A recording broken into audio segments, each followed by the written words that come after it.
ni tumbo da kendo na ngone mai bali se e vale e na nona mbula tambu sakayani ni ndona kaiwiti e na ndondono mendau kilana nona kau na nona manu na nona ika na kae baka boli na nona mbula e ndondono mena kila ndona ngone e na nona tumbo dake nadhaba na nungu ika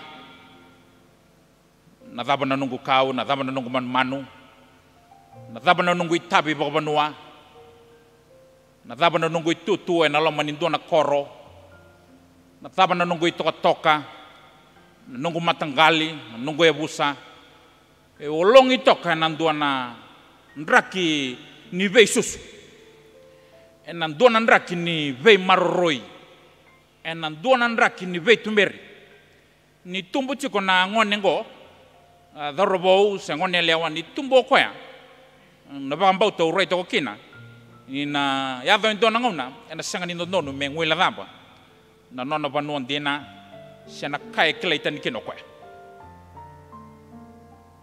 maroroi to kana nona bula kaina nona tumbu dake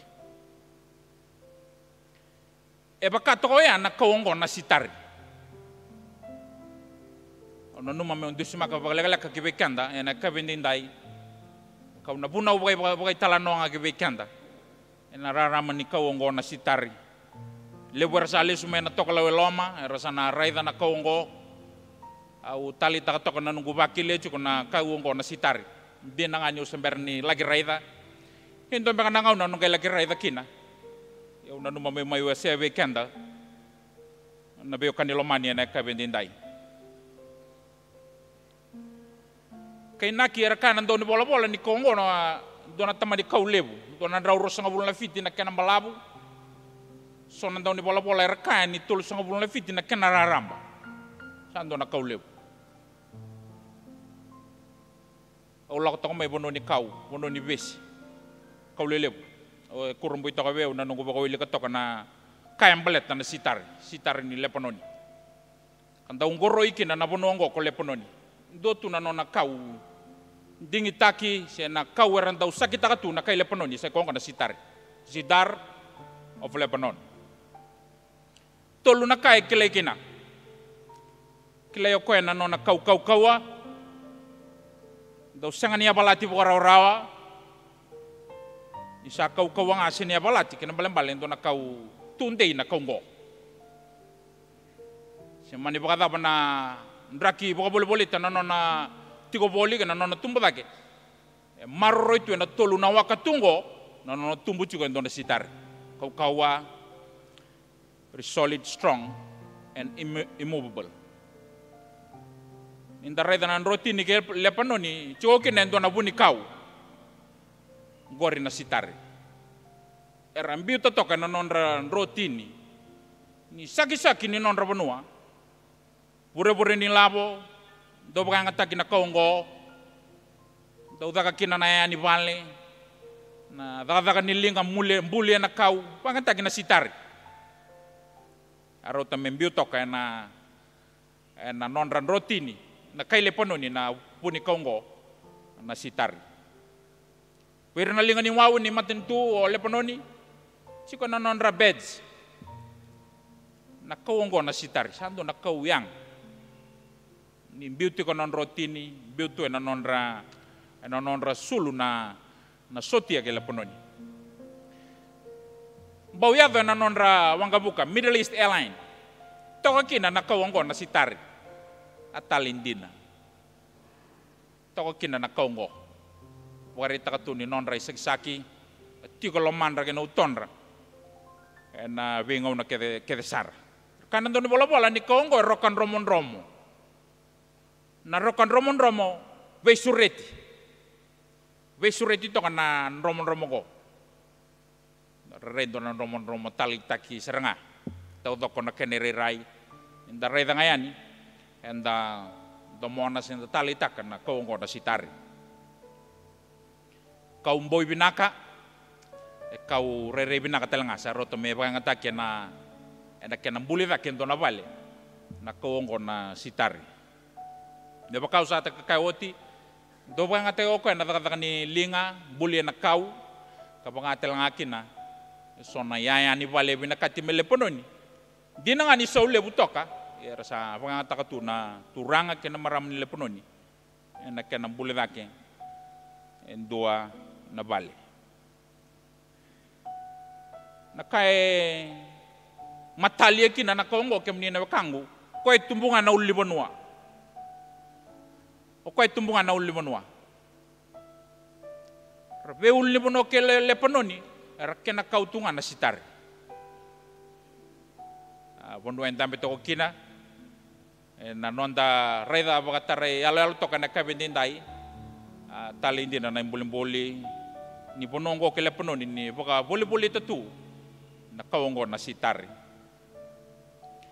Nindandewa kina ibola tambu ke mnina wakangu.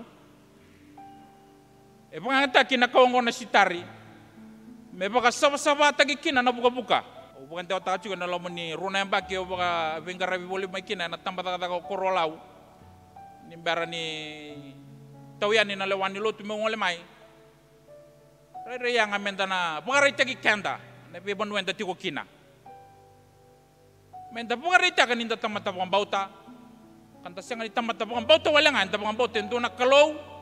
Ena noa ni kuwa ni mataka ka ng bulot yung nga kasi nga ni mundo. Siya nga ni raw ni buntagi ko na sitari. Balat ni sa aruy ki bundi ka utumbulevo. Siya nga ni raw ni buntagi ko ya. Ena law ray ito nga. Balabu, lelebu. Kaya na noon natumbuti ko. Siya ni raw ni buni tagi mga duwa na kawongko na sitari. Wada bokenda. Na kangu wada bokendaru. Wada bati ko na nonda tumbu. Wada bati ko na nonda mbula-mbula. Na mbula-mbula ti ko li. And the tumbu ti ko li. Siya ni bakarita kini nonda tumbu na nonda isulu. Bakarita kini nonda tumbu nonda veo kani bako binakechisu. Umbita toka ento na ituba-tuba menggeraba na tambat-tambat na bulan September na punaw lebungan na chisu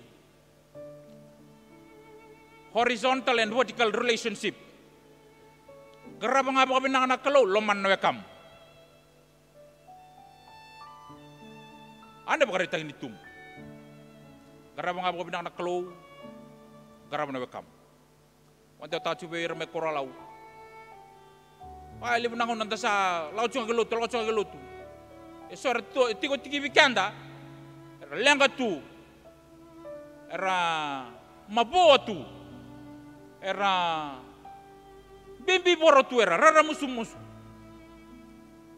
Tapos karita kabira na nonda lotu, may bakana sitari, siya nga wala nga ni kau malabu, kau rambalibu talang ako koya, e nabono itiko kina. Enda lau rai tiko ena bono enda tiko kina ni da bang bau tichisu enda lau rai tiko li ena bono enda tiko kina enda rato kana be mata bang bau teso enda kai enda lau rai tiko be kai da kenda senta puni tiko ena no loma ni non da lau relevo ena no lau relevo to ka kai puni tiko bina tayongo enda tiko kina Bawang kenda ko, bagalong kakatagi kenda tiko na kami nindai, mentabakana si tari melepononi. Laure lebu, yang na kakita nga, wani mati ako ya. Mga tagi mekaw ni bale, taka nilang, kaya malamale, mentabakana si tari melepononi, yang na kakita nga, nonda bulat lang akin nonda bang bauta, and nabauta kina na mabuha, and nabibanua, and the tiko kina. Ngono sa baro mati no tal rika angay tuku na naturang anggo enandela na dederengo may okata naturang anggo na tamata pang bautong ko na italay na Jesu Kristo may okata na mati mendela na deder no nabul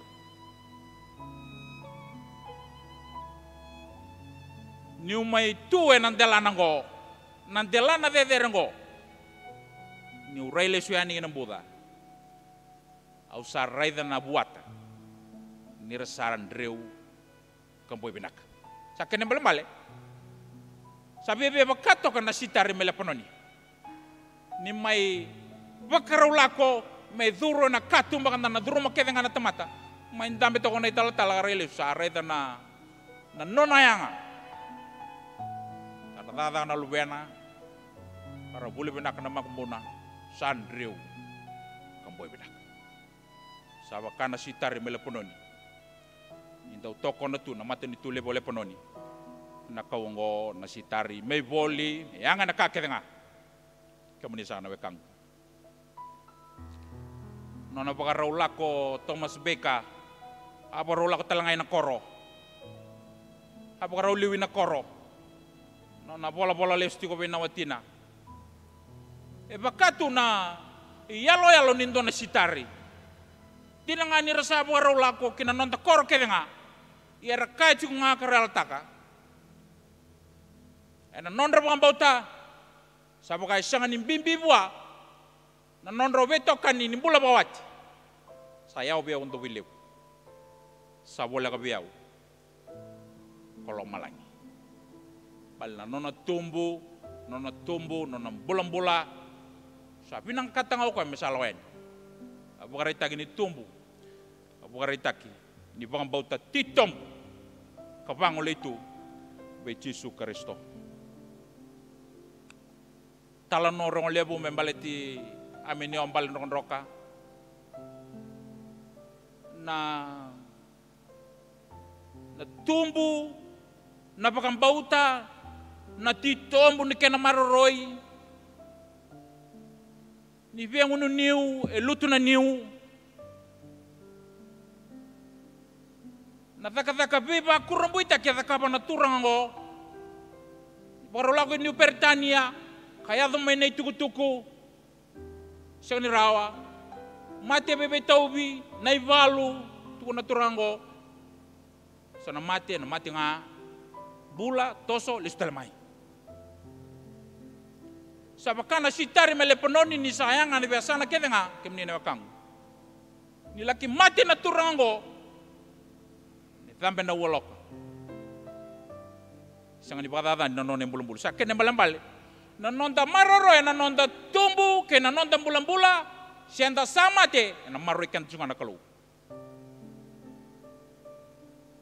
Siya walangan maroy kan na kalau yan nanonda bulatik. Na tali, na titombu, ke nanonda biyo kan ni batake Jisu, nanonda sangamen, na tumbu tiko kan bulan-bula may baka na sitari may lapanoni, ninda sayangan na biyo kake nga. Even though 6 feet under, maroy kan na tiko na kalau. Ano naman mo bang ulit kanto tiyo na kami tindahin nung dareda tiyo na baka sa mongo na sitari melepononi ano nung dareda na loman yang pakyong goro nung dolro sa ngabulukan dua sa kote matanda sa kay tiyo tiyo na bulo February menta marro na lundun dun menta marro na bakang bauta menta marro na bulan-bulan biyo kan kay Jisu menta marro na tumutiko patikan nonta turanga. We must be spiritually healthy and keep on growing. Tumutiko nga. Siyari rawa-rawa rando lang atunongoni. Wilika no mo bola tambu maswebe singa kona tumbu. Puno lebera tukuna.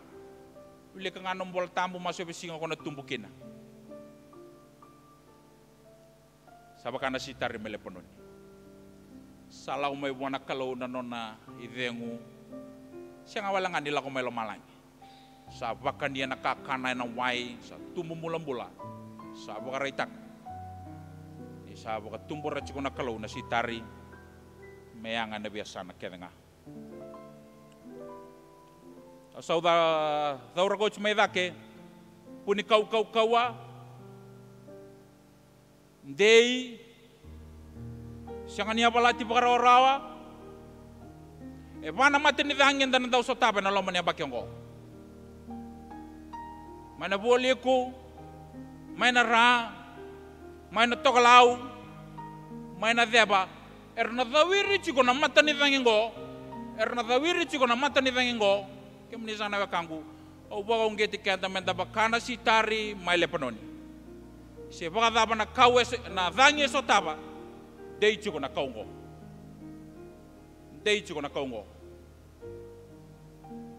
ena ndau tiko sona ndrendre bo buwale ena ndau tiko sona ndrendre be kanta ngone buli ena ndau tiko sona abe kanda rauni o kate me ulu ni banotu ni nonda bengarabi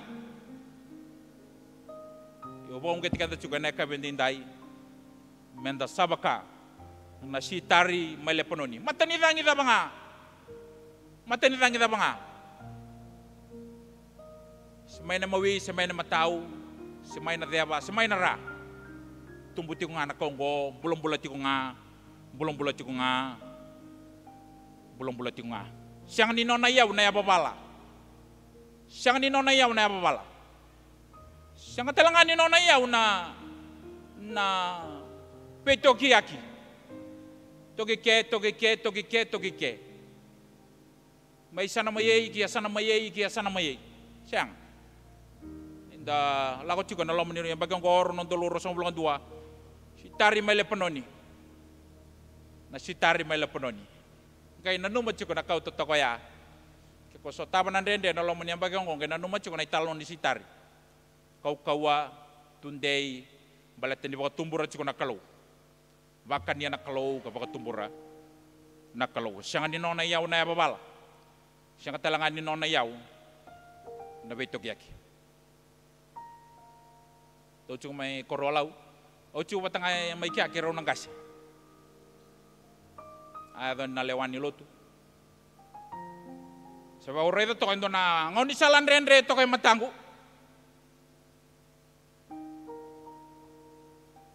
abaka ureda to na ngoni salo sa mga muryo ngo na turukin na naway ni mata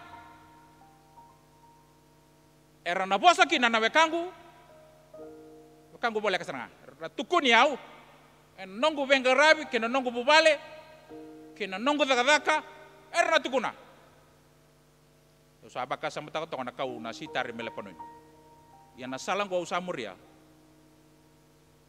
go nga na sala binakadodo Sera bosa, seu tangi, seu rarawa, seu butungu, bong kitiro tiko nanungu kasih balik. This is the only best way. Must never surrender. Keep on to the faith, keep the faith, and walk the faith. Menda bakana sitari melepanon. Tumbuh bulan-bula, tumbuh ke tumbuh tengah. Ditumbuh ni nonta bang bau di Yesus Kristo, kena nonta bang rabi wah. Sasa umatong ngabe kenta nandaw ni samin, do nakaka na bula kina bagale mo na sitari sa kwa na wai.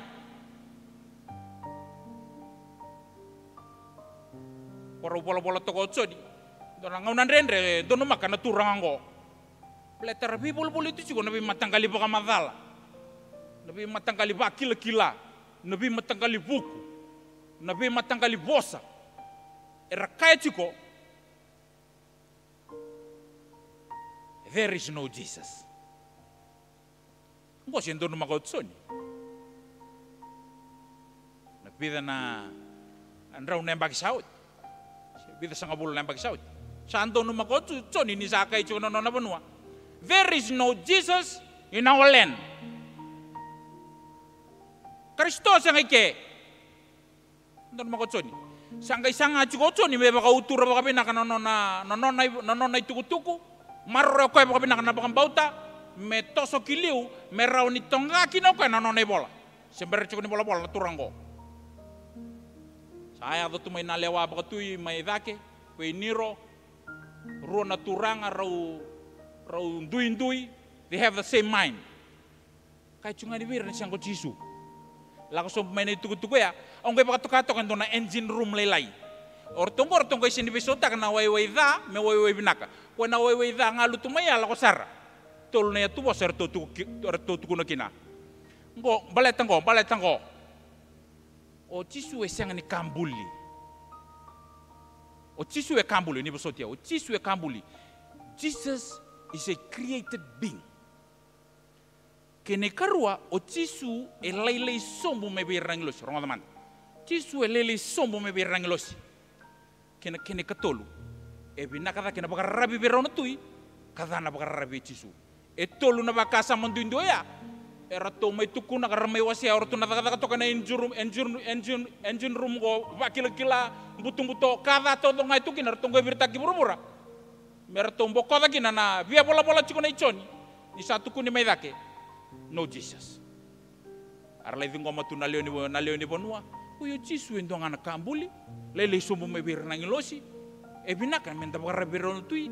Kada na baka rabi Jisu. Sangka ya bala boela ka kata-kata na lo mai choni no na baka bauta. No! Sianga. Thala tau dako. Tale no teu bona toka no bola choni. Ni reda mo ka those negative things. Siang malangan negative lasu. Angkai bola ko no ne bola. Ena ibo teu bu sambulo ko na bosa, arosa teu bate na klo ko na bosa, asa klo ko na bosa. Ke uba kambar ta kana ibo madalango ena ibo teu bu sambulo Jisu, arosa teu bate na klo ke Jisu, asa klo ko Jisu. Talo ta ko choni na no ne bola. Rona bosa ba krisi. So force can of front. Non robi bala rona matangali buku. Na buku buka bura-bura ke na buku bayalo. Ono no mautine ke. Ento to ngai dapat tali na sitare mila penoni. Angkai takaba to kocho ni no nai bola. Eno no na rai di roto kana buku ngo. Buku buka bura-bura ke na buku bayalo. Sama dana waini. Tata mana mai kene kalili. Buku buka bura-bura. Lakoi na buku bayalo. Tahu na wain na sangka, tu na wain. Ona bola toko choni. Wasi tolu rosota ngeni otimo. Bi bala chuko na buku ngo. Buku bura-bura ke na buku bayal. Lawani oni otimo be Jisu. Meule su tali baka rua, meu su tali na kiti jinang. Tu no Jisu senga. Usu de na wai buku bayal. Wai kenel tam. Ada ni na choni na kena waseba. Aro lebe talo ke na maramo ko na matino wai mai saika. Tukuna na sitari do na kaka na kania bole buse ko na wai. Ngunu kana kina. Ola ko magi ke ni sanga no mitaki. Aro be bosaki. Na wai ko na sulebe ko na sanga ni bengun tali. E na mata ni wai tobure kina bola tau mundo. O boro uzuru chiko na dona nongu palni lotu na dona koro na kamanga.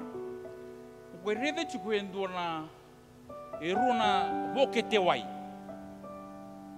Ro bukan dewa tagi chiko. Ko to ko ida ke mengai bukan dewa ta sombu be ko to era. Ngai lautia endona bosa bagabala nge bolai to kin. Sitari ngunu na wai, bula na wai, kau na wai. Tuna to na bosa bagabala ngo. Enjoy the water and remember to keep the filters clean so they will last longer. Maro takanawai kay nanuma na kena ibu katanga mondo baka sama kina merau nintende chuko kina nawai wai kono sulebeko kono sianga ni bengun tali matene wai tobore kina bolo tamundo saro temeanga na sitari dona kena mena wai le dona kena mena le sai kono wai dono Jisu na wai kono sulebeko kemudian na wakang Jisu na wai kaya no manay bukata misaba-saba sai kono na kaya maro na sitari sai kono na bukang bauta siang walangan intong darung pulang balabu boro-boro lagi berkata-kata apa meja tahu